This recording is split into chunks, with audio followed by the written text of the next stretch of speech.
খাগড়াছড়িতে শিশু ধর্ষণের দায়ে একজনের মৃত্যুদণ্ড। খাগড়াছড়ির রামগড়ে 7 বছরের এক শিশুকে ধর্ষণের দায়ে মোহাম্মদ শাহীন নামের এক চা দোকানির মৃত্যুদণ্ড দিয়েছে আদালত।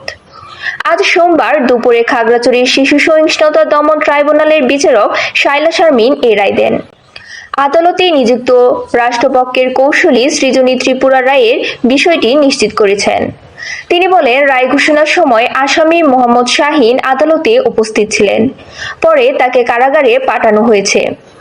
আদালত সূত্রে জানা গেছে, গত বছরের 25শে জুলাই খাগড়াছড়ির রামগড়ে স্থানীয় একটি মাদ্রাসায় 2য় শ্রেণীতে পড়ুয়া এক শিশুকে ধর্ষণের ঘটনাটি ঘটে। এই ঘটনায় ওই শিশুর বাবা বাদী হয়ে রামগড় থানায় মামলা করেন। এরপর পুলিশ অভিযান চালিয়ে অভিযুক্ত চা দোকানিকে গ্রেপ্তার করে।